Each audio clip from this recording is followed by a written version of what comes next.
Hi, everybody. This week I've been speaking about America's national security, our past, our present, and our future. On Thursday, I outlined the future of our fight against terrorism, the threats we face, and the way in which we will meet them.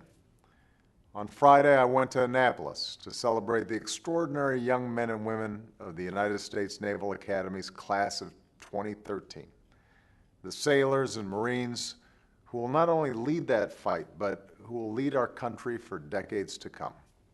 And on Monday, we celebrate Memorial Day. Unofficially, it's the start of summer, a chance for us to spend some extra time with family and friends at barbecues or on the beach, getting a little fun and relaxation in before heading back to work. It's also a day on which we set aside some time on our own or with our families to honor and remember all the men and women who have given their lives in service to this country we love. They are heroes, each and every one. They gave America the most precious thing they had, the last full measure of devotion. And because they did, we are who we are today, a free and prosperous nation, the greatest in the world.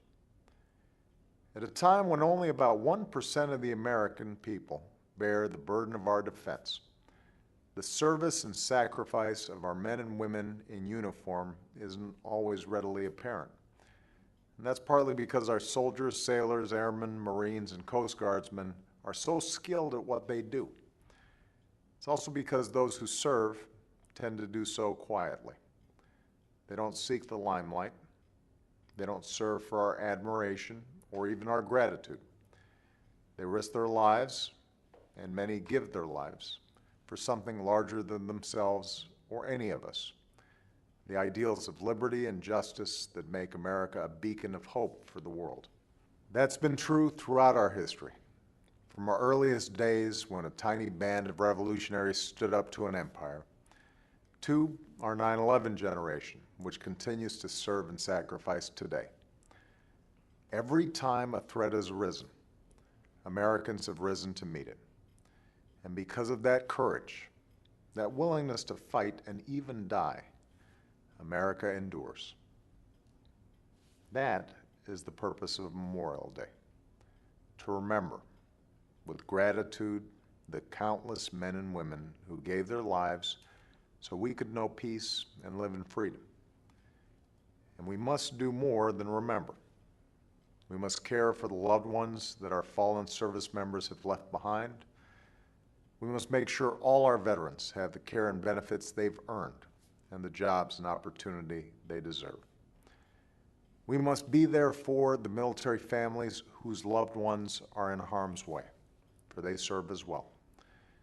And above all, we must make sure that the men and women of our armed forces have the support they need to achieve their missions safely at home and abroad. The young men and women I met at the Naval Academy this week know the meaning of service. They've studied the heroes of our history. They've chosen to follow in their footsteps, to stand their watch, man a ship, lead a platoon. They are doing their part, and each of us must do ours. So this weekend, as we commemorate Memorial Day, I ask you to hold all our fallen heroes in your hearts, and every day, let's work together to preserve what their sacrifices achieved, to make our country even stronger, even more fair, even more free. That's our mission. It's our obligation, and it is our privilege as the heirs of those who came before us and as citizens of the United States of America. Thanks.